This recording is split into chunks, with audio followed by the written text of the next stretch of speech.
We really love telling the stories of the children and their experiences. So that's another reason why having this film here and talking about what is it like to be a child who's had to uproot and come to a new place and start over. What is that experience like for them? So without further ado, I'm going to let you all have a chance to watch the film, and then we are happy to have the filmmakers and some of the former students of the IRC's summer school here to talk about their experiences and to answer your questions as well. But first, before I let you watch the film, we have Merrill Zach from HIAS who is here, and she's going to talk about HIAS. They are a resettlement organization that have been around for 135 years, right? And so they have gone through a lot of changes, but their mission has always been to help resettle refugees. And so I'm just going to turn it over to Merrill, and then we'll start the film. Mm-hmm.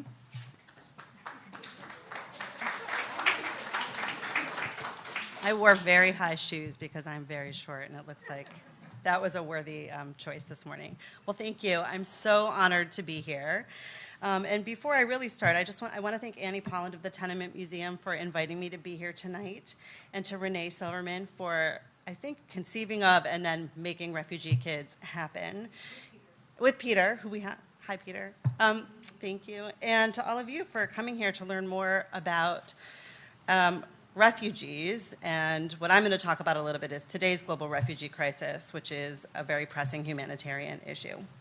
So as Laura mentioned, my name is Merrill, and I serve as the Director of Community Engagement Programs at HIAS, which is one of the 9 resettlement agencies in the United States. And we are the world's oldest and only Jewish refugee aid organization.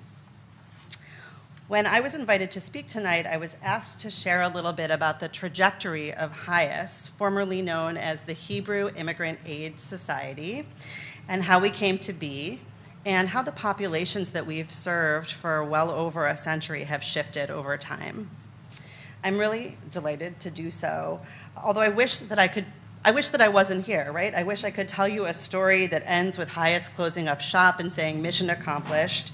But sadly, the world is such that there remains an extraordinary need for organizations like HIAS and like the International Refugee Committee, which we'll learn a little bit more about in the film, and other refugee-serving agencies, not only to exist, but to strengthen and expand and increase our ability to help the world's most vulnerable populations. So HIAS was founded in 1881 in this very neighborhood in which we are right now, the Lower East Side of Manhattan.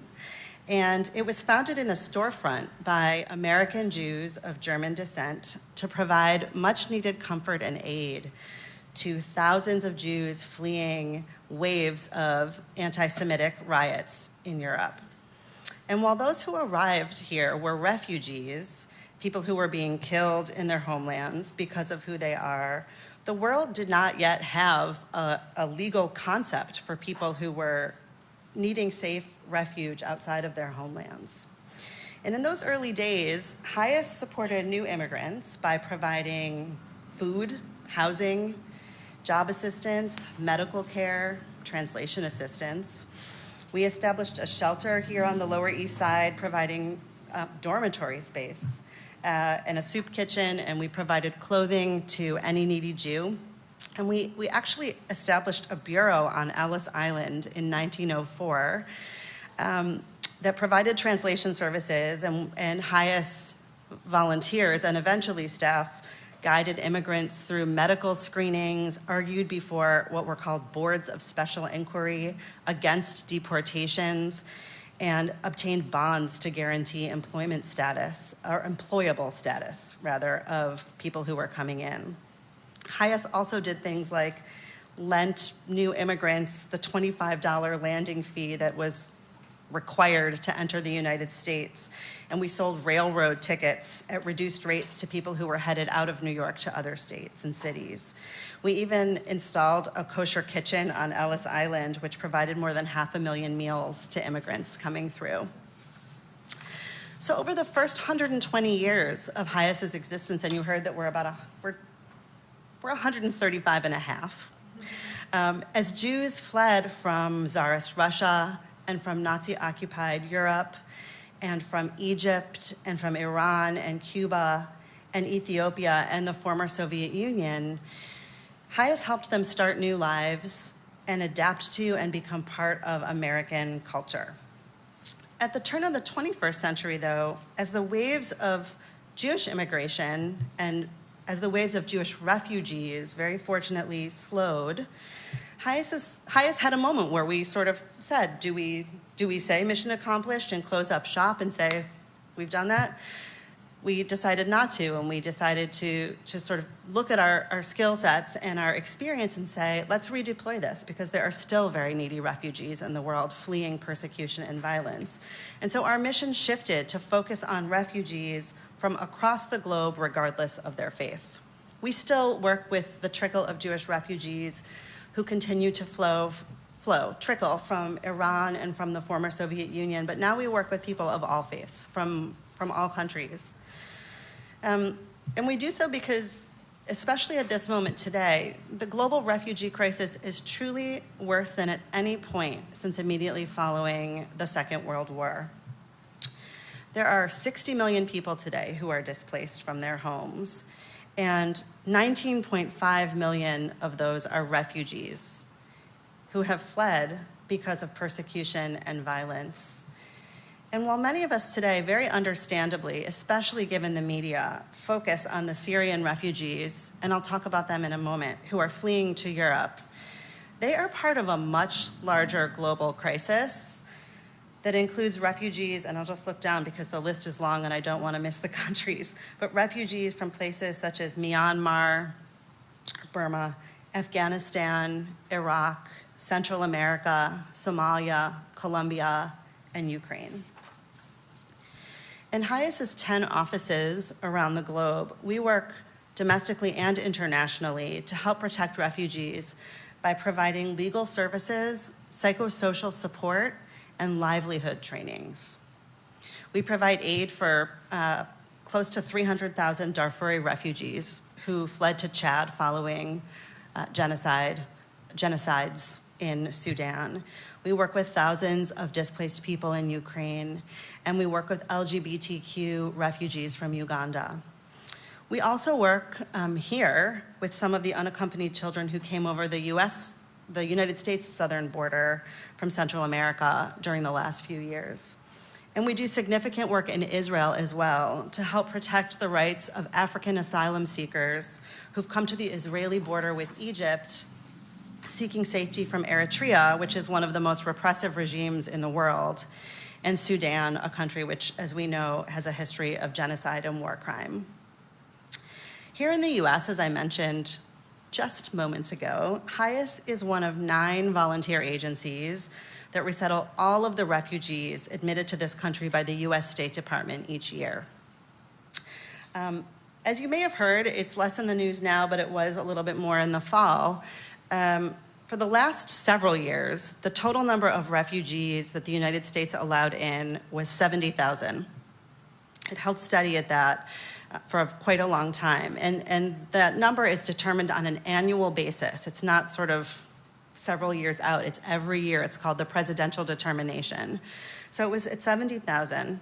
But last year, President Obama, in order to respond to the increasingly acute crisis in Syria, announced that for 2016, the year that we're in now, he was raising the number of refugees to be allowed in to 85,000, of which 10,000 slots were to be allocated to Syrians. And he pledged that in federal fiscal year 2017, that number would be increased to 100,000. The Syrian, again, to accommodate what we assume will be the ongoing need to bring more Syrians relief. So Syrian refugees, I mean, this is in the news all the time, so I know that people are familiar with this, but Syrian refugees have really experienced horrific violence at the hands of the Assad regime and ISIS. And many have witnessed, and this is actually reflective of many refugee experiences, witnessed family members being brutally killed, have survived torture themselves, have survived sexual violence. So there are 11 million Syrians who have experienced this to some degree, who have had to flee their homes due to these experiences. 7 million are currently displaced somewhere within Syria, and 4 million have fled to neighboring countries such as Jordan and Turkey and Lebanon. These three countries, while there is critique of them, they are doing the best that they can at the moment to try to absorb vast numbers of refugees. And I should have brought the statistic, I forgot to, and I apologize, but it's something like 1 in every 4 people in Lebanon is a Syrian, and it's something like 1 in every 5 people in Jordan is a Syrian, just to give you a sense of how the populations of those countries have shifted. They're overwhelmed. And unfortunately, the United Nations High Commissioner for Refugees, which is known by its acronym UNHCR, has only received a small portion of the funding that it needs to care for refugees. And the World Food Program has also had to cut its allocations to the Syrians in particular by roughly half due to lack of funding. Refugees in these three countries, Jordan and Turkey and Lebanon, are without adequate health care, they're without schooling for their children, there is not enough food, and there are really limited to no job opportunities. So many of these folks who are people like us, they really have no choice but to flee for a second time, and many of them do so by fleeing to Europe. Thousands upon thousands truly have lost their lives as they've made the very dangerous journey to Europe by boat, often on boats that are not equipped for the journeys and the travel that they're undertaking. And those who survive are really desperately trying to get to Greece or Italy and then to another country that will welcome them in. And as we have all seen in the news, Europe is clearly struggling to meet the needs of this surge, this population surge. So in the United States, here on the domestic side here, over the next few months, we also expect a surge in refugees coming from Africa and the Middle East, many of whom will be Syrians. We don't know at this point what the number is, but we know, I just came from a conference, it might have been this week. It feels like it was yesterday. It might have been last week too, though, I'm not sure. But at that conference, we were really preparing, like we heard from the US government and the State Department and the various organizations, or the various bureaus, like the message was prepare for the surge. There will be many more refugees coming in because the federal fiscal year comes to a close in the fall, and we haven't quite as a country met that 10,000 number or even the 85,000 number. So we're really working hard to sort of fast track. But fast track does not mean we skip any security steps, and I'll talk about that in a minute. So, sadly, I think we know this, the current climate, the presidential election, all of this sort of tells us that the US, which is a country that has been built by immigrants and refugees, has taken up a fairly distinctly anti-welcoming tone in recent months. And some of that is prompted by the events that happened in Paris and in Cologne and in California, San Bernardino. And it's led many people here to let their understandable concerns about our national security call into question their commitment to truly welcome refugees from all populations into the United States. So while there are very valid and legitimate security concerns, before I address them, which I will do briefly, I just want to talk for a minute about how the world came to recognize the international legal concept of refugee in the first place. This happened after World War II, in direct response to the horror of Jews not being able to find safe haven when they had to flee the Nazis, and then even more horrifically, to be returned to the countries in which they were being persecuted. And the nations of the world, in response to that, following World War II, codified the concept of refugee. In the Universal Declaration of Human Rights, and then again in the 1951 Refugee Convention, the nations of the world, including the United States, committed themselves to recognize as refugees anyone persecuted for one or more of these 5 basic statuses: their religion, their ethnicity, their nationality, their political views, or their membership in a particular social group. And more importantly than even defining that term, the countries of the world and the United States committed themselves to never send refugees back to the countries of their persecution, but rather to find permanent and durable solutions for refugees. So back to the United States for a moment. Late last year, 31 governors announced that they do not want Syrian refugees resettled in their states. And additionally, there was troubling legislation that sought to essentially halt the United States refugee admission program that was introduced in both the Senate and the House. It didn't pass, but HIAS and the other 8 refugee resettlement agencies authorized by the US government to resettle refugees here, we are always on alert, because just because it didn't pass does not mean something else is not around the corner. These actions are disturbing for many reasons, but also because they just seem to be made without a full understanding of the facts of how refugees actually enter the US. All refugees who arrive in the US have undergone very extensive security vetting before they set foot on US soil. All refugees are subject to the highest level of security checks of any category of traveler to the US, whether student visas, work visas, tourist visas. Refugees are just, they're made to jump through so many more hoops. They're screened by, and I have to read this list because it's department names. They're screened by the National Counterterrorism Center, the FBI, the Department of Homeland Security, the Department of State, and the Department of Defense. They're biographic and biometric, which I think is pupils. I really should have found out what that means. It just sounds big and unnecessary a little bit to me. It's vetted against a very broad array of law enforcement and intelligence community databases to confirm identities. And refugees must have multiple in-person interviews with highly trained Homeland Security agents who are permitted to and have discretion to reject refugees for any reason. Syrian refugees, bless you, Syrian refugees go through even more layers of security screening than refugees from other populations. So back to HIAS for a moment. As a Jewish organization, HIAS is inspired by Jewish history and experience, by Jewish texts and values, to mobilize the Jewish response to today's refugees. The Torah, the guiding foundational text of Judaism, reminds us over and over again of our various obligations to the stranger, to protect the stranger, to love the stranger, not to oppress the stranger, because we were strangers. We Jews were strangers in the land of Egypt. We know what it is like to be oppressed, so we shall not oppress the other. And at HIAS, we sort of encapsulate our history by saying, we used to help refugees because we were Jewish, and now we help refugees, we used to help refugees because they were Jewish, and now we help refugees because we are Jewish, and it is our responsibility to do so.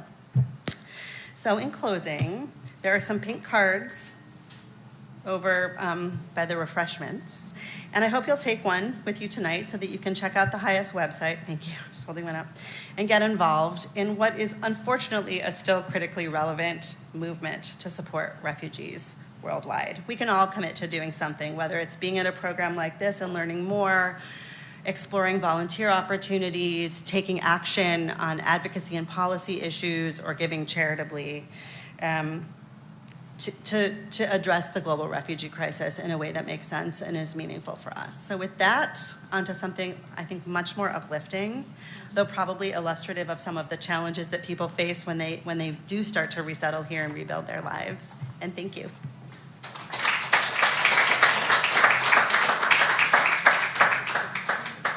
So we're joined by the 2 directors of this film, Renee Silverman and Peter Miller, and a former student of the IRC summer program, Parbat Chapagai, I'm sorry about that. And you all didn't see his story featured, but you did see his dance move featured. He was one of those young men dancing.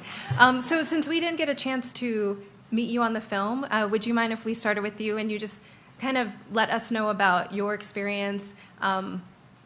Where did you come from? How did you get here? And because HIAS is here and so much about this is about the support that is around, just what support was there for you, and especially as you made your way here, when you got here, and what support do you wish you had that you didn't? So I had a very similar story as Teknath, who was featured here. We came from the same refugee camp in Nepal. He was very small when he came from Bhutan to the refugee camp in Nepal. I was born in the camp. So at the age of 15, I got resettled in New York. And actually, this was my first time seeing the film on a big screen, so I would like to thank both of them for creating this movie so passionately. I was just like a couple of months old, and I was like this vulnerable, culturally shocked piece of human creature who was picked like from the boundaries of refugee camp with so much ignorance and violence and discrimination and put into the chaos of New York. And I was not, I didn't know what I was doing. I was culturally shocked. I was practically numb. And it was very nice seeing me and all my friends who were, I think, similar in terms of the experiences to see it in the film. And currently, it has been 8 years, me in New York, and I am a film major, so what a coincidence. And I would love to answer any questions if you guys have any questions.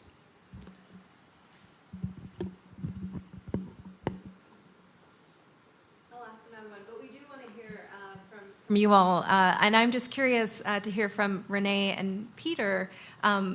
We saw 39 minutes of, probably a lot of work that you did. And, the fact that Parbat story isn't in there, I'm sure there was a lot. But when you started, was there a story that you expected to tell? Were you surprised by what you actually ended up finding? Well, what we thought would be interesting in this story was that it had a very clear beginning, middle, and end. We heard that my friend Debbie Krause, who's in the film, she was the caseworker for the IRC. She had been a news producer with me beforehand, and she completely fell in love with the IRC and with the kids. And she told me about the summer school program, and I thought, what a wonderful idea for a film. The kids come, and as Parbat said, culturally, kind of in shock, and they have so many different issues and things to deal with, and then over the course of the 6 weeks, they're part of this academic and cultural, boot camp. And Debbie described to me the transformation, and I thought how wonderful to, see people transform. And by the end of the 6 weeks, she promised me the graduation would make everybody cry. And they go off into their lives as New York City public school students. And so that was our premise for the story. Peter and I wound up filming about 80 hours, and it took us a number of years to raise the funds and to edit it. But I think there have been some really good things about that. One is we were able to go back 4 years later, and that, I think is powerful to see how well the kids do, and how resilient and courageous they are, given a little bit of help, as Mary Mitchell says, cheering them on the sides. And now, the film, we got a grant to have the film in distribution. We've been in, we finished it in 2013, and it's been in, heavy distribution this year. And of course, it's more relevant than ever, as Merrill was saying, as the refugee crisis has become such a front-page story, and it's our hope to put a human face on this huge global problem. Is this one turned on? Oh, there it goes. Little green light came on. That's great. Renee and I started working on this film many years ago, and I would tell my friends, I'm working on a film about refugees in the United States, and they'd sort of say, ho-hum, because who knew about refugees in the United States? It wasn't anything anyone talked about, and we fell in love with the kids and with the teachers that we witnessed doing amazing and important work. And the film took forever to make, because that's the nature of making documentaries. It just happens. And Parbat, you are a courageous man for entering this field. And we welcome, and it isn't always easy, but it really is rewarding. But anyway, all these years later, we finished this movie, and that was a couple of years ago we finished this movie, and people said, refugees, ho-hum. And then history caught up with this film, and suddenly refugees were on the front page of the papers, and we had this terrible but amazing opportunity to bring this film around the country to introduce people to just what an absolute blessing it is that we can bring people like Parbat to this country, and what a double blessing it is that there are talented folks who have been working for years and decades at resettling refugees and doing it with great skill and heart and unbelievable knowledge about how to work with these kids. So many kids, so many refugees come here, and it's an incredibly tough transition, and a lot of people have been through unbelievably bad stuff. And when you have the support of people who really know what to do, I mean, this was the great surprise to me, was watching people who are so skilled and so good at working with kids, and watching kids who are so magnificent be able to achieve what they need to achieve because of the support of some really smart grown-ups. It was really a treat for us to get to tell this story, and to tell this story now when it's so urgent to support the kind of work that HIAS and IRC do. Oh, so we're just going to bring a microphone to you so that we can get you.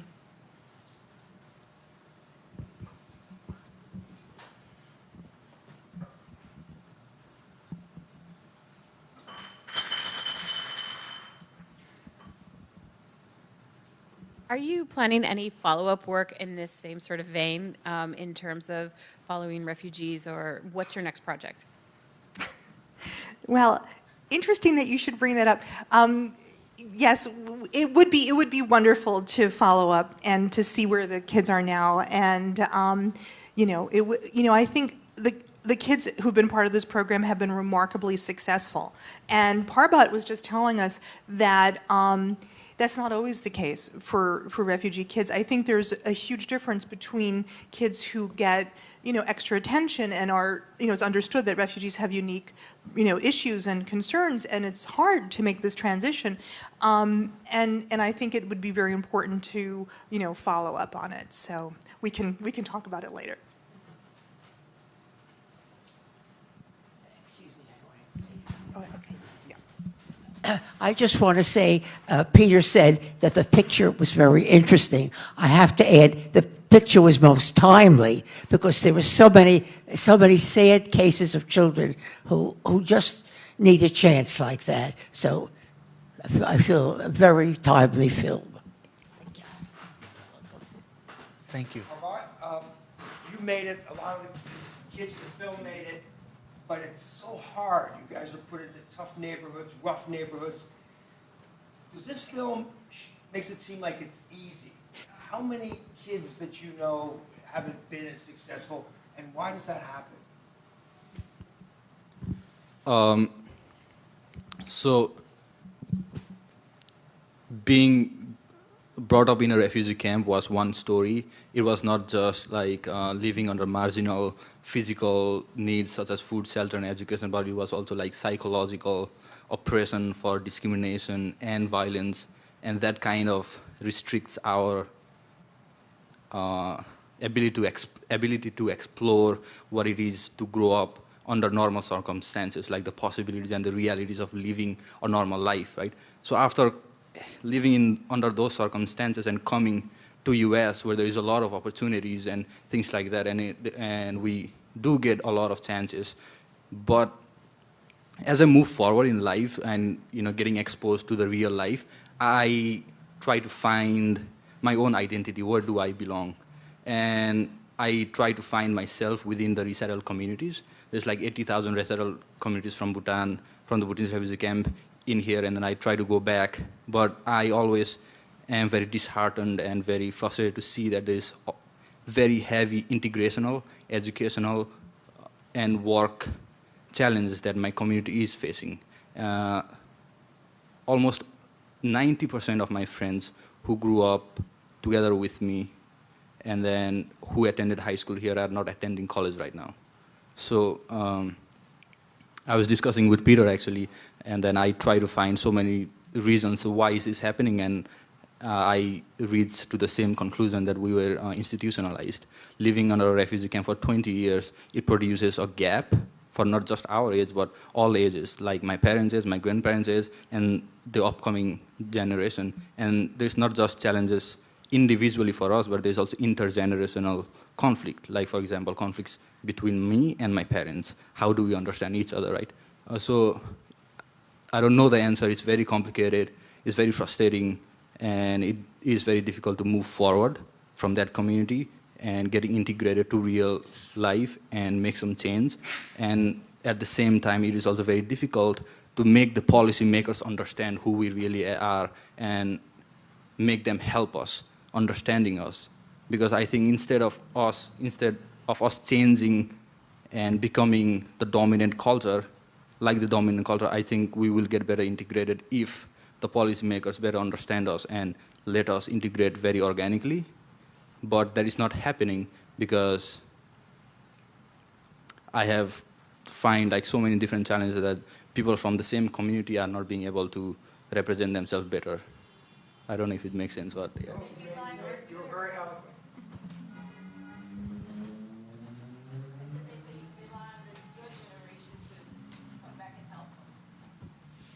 That's why I came back to my community to help the refugees from Vietnam when they they were refugees. They came up, they were on the boats and the thieves took all that they had. They just came to put clothing on them. It's hard, but they manage. They turn okay. But it's good that you have to go back to your community. It's important. I was just wondering what you all thought about the length of time the summer program ran for, and that maybe it wasn't long enough. And also, if the parents get any kind of similar support over that time, and that maybe that's something neglected in government policy.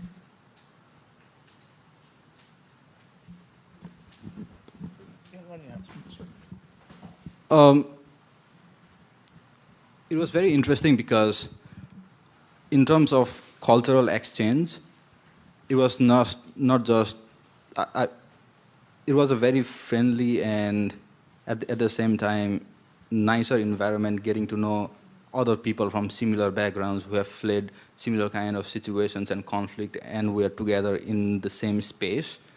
And summer program was that 6-week program where we all get together and study together, but at the same time IRC does have other education programs, such as there were a Saturday program where we go every Saturday, and I attended every single Saturday because I felt a community in there. And there was also other programs that they say LIT, Leaders in Training, where they select certain individuals where we act like a leader for the upcoming refugee small kids. So there were programs like that, and I was very heavily involved because I didn't know what else to do. I didn't know where else to go. And yeah, but in terms of parents, there are programs, but also because due to the lack of English and lack of knowledge for transportation, it is very difficult for them to travel. Like for example, I used to live in Bronx and we're very far away from the Bronx. Travel from Bronx to IRC, and we didn't have time to commit that much time to take our parents because I had school, and if not school, I used to work and get involved with IRC. So many different things. So it was very difficult, and even IRC, some people from IRC, they mentioned this, that it is difficult to have such kind of integrational or such kind of environment for parents.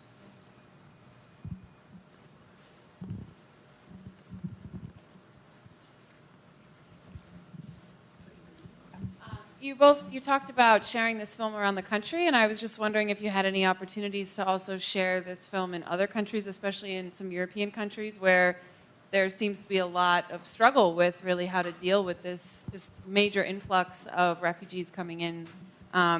Seems like this program obviously requires a lot of resources, but is a great model. And I'm just wondering if there's other opportunities to share that. We would love to show it in Europe. I do work for German TV, and what I've heard is that they feel that our situation is quite different because they're getting, millions of people, and we have the ocean separating us, and we have, as Merrill was saying, a very extensive vetting process, and so. The school features 120 kids, which is a very manageable number, and I think that they also talk about the difference. But there has been interest. An Austrian foreign minister was interested in seeing it, and people have talked about it. And I think come fall, we're going to do a bigger push to get it out into the international audience. And if anybody here is connected to anybody overseas who'd like to show this film, please get in touch with them, get in touch with us. We want this film to be seen as much as it can be seen. And we're lucky that the Puffin Foundation gave us a little grant to organize among communities around America to show the film, which we've been really wonderfully successful, and it's been all over Renee's going down to Florida to show it in 6 different places. It's been in Kansas City and San Diego and Houston, and every time we look up, Pittsburgh, it keeps showing somewhere else, and showing not just in movie theaters or whatever, but showing in places where refugee resettlement people are. Like I did a screening in San Diego recently where we began with the film, but we quickly transitioned to what's happening in our town and how can we get involved. And it's been gratifying to see that this film, which is mercifully short, allows for discussion afterwards where we can bring it into a school or into a community setting and get people involved. If that can happen overseas, fabulous. If it can happen somewhere else in the U.S., fabulous. Whoever wants to show this film, please. The other thing is we are trying to get a congressional screening. There's been some talk about it, so if anyone has any thoughts on that, we'd love to hear them. Yeah. PBS has invited us to show it, but we have to edit it down to a 30-minute format, and so we would need to raise funds for that.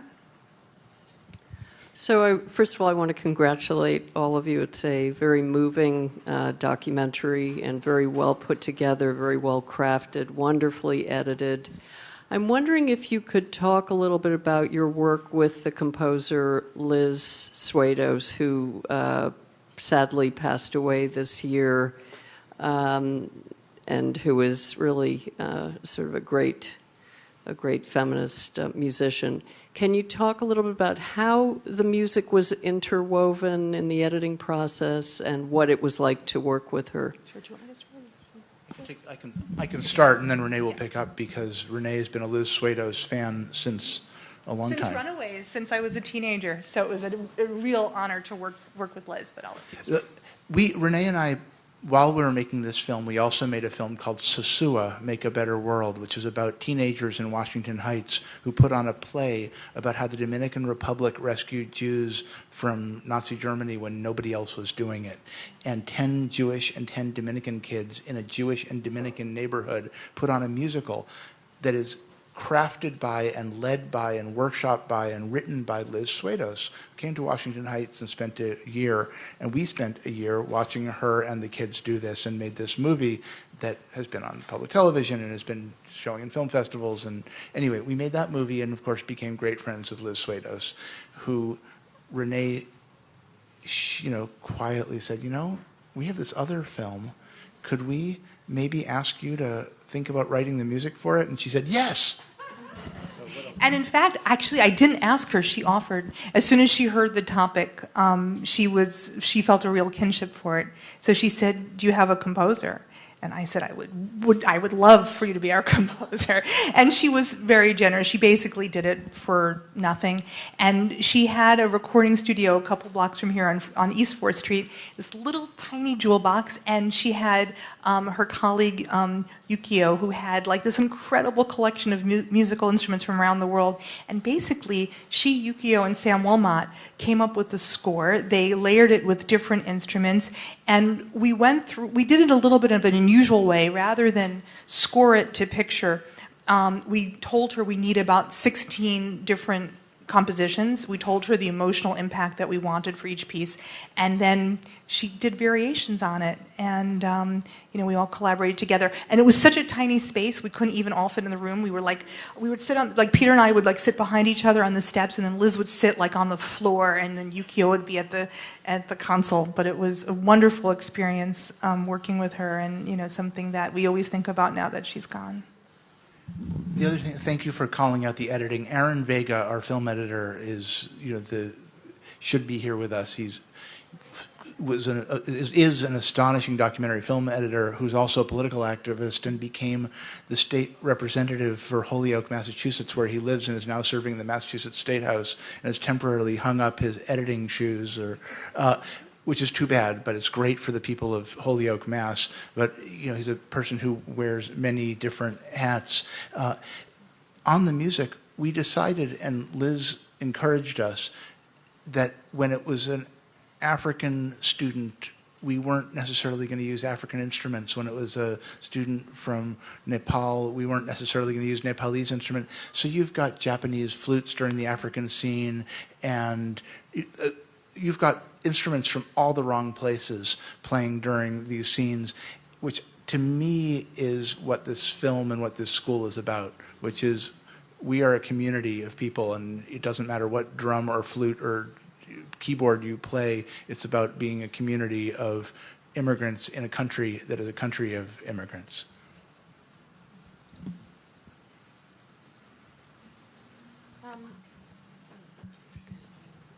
This is a wonderful film, so emotional and wonderful. I'm wondering if the school itself shows the film to new students, or how the school uses the film. That's a really good question. I think the IRC is so dedicated to the next thing that they've been really strong supporters of the film. But I don't know if it's in circulation. Do you know, Parbat? I don't think so. Yeah. I'm sure it will be. Yeah.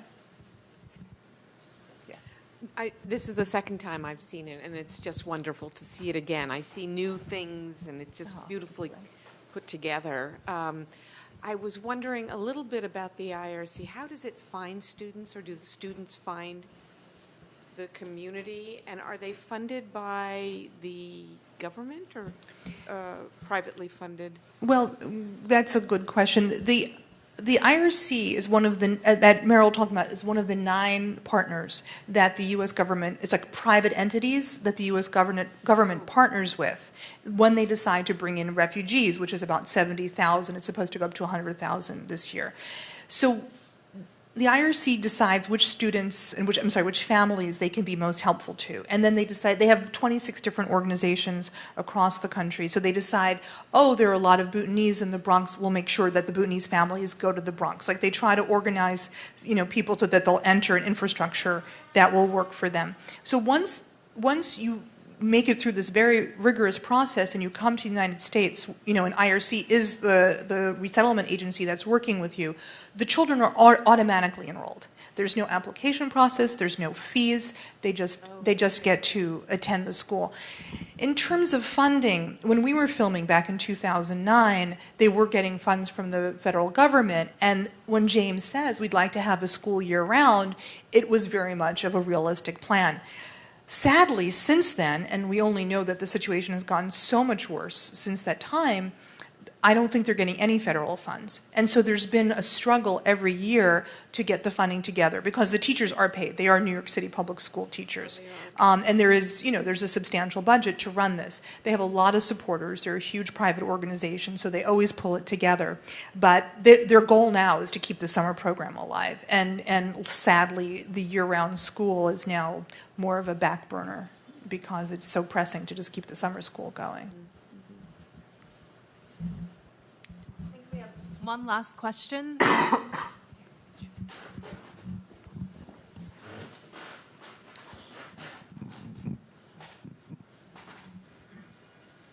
wondered about the animations in the movie. Yeah. Okay. I was very lucky. I worked with Brian O'Connell, our animator, on another film that we were making about Carol Channing, and he animated the Abe Hirschfield drawings, and he was wonderful. And I had been starting to edit this film, and we realized that we needed to tell the backstory of the kids, and what better way than to have them tell their own stories through their own artwork. And Brian very generously came on board for very minimal payment.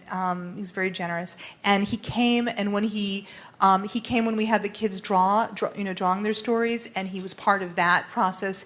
And then he helped us choose which, pictures that we were going to animate. And then he and his team animated it. I think it adds so much to the film, and it really gets us inside the child's point of view. I think it really helped the film come to life. The problem that we faced was, how do we tell the stories of these extremely harrowing and awful things that these kids have been through?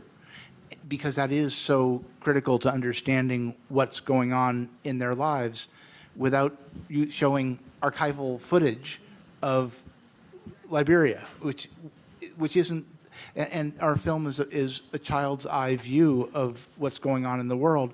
So when George draws his stick figures, it's unbelievable. He was stuff that we probably couldn't have drawn out of an interview. The kids would tell us about, because they're drawing a picture. Okay. And Riggs and Artashi drawing pictures of hauling across the Himalayas and being apart from their parents for years and years and all this stuff. If they draw it in a picture, it's a way of expressing it. But then you look at these pictures, and Renee and Brian had this beautiful light bulb moment where it's like, let's make the pictures move.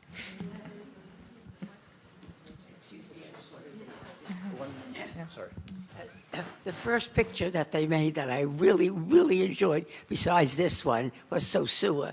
They showed how 800 Jewish families were allowed to migrate to the Dominican Republic. Dominican Republic, right? And it was so heartbreaking.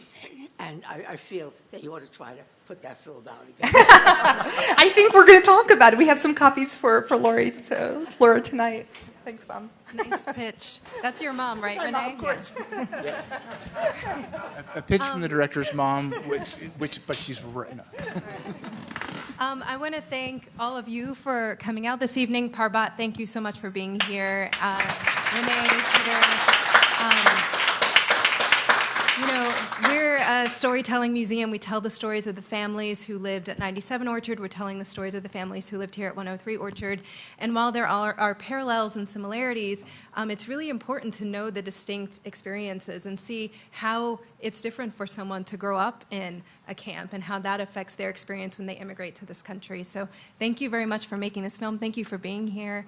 And thank you all for coming out tonight. So thank you.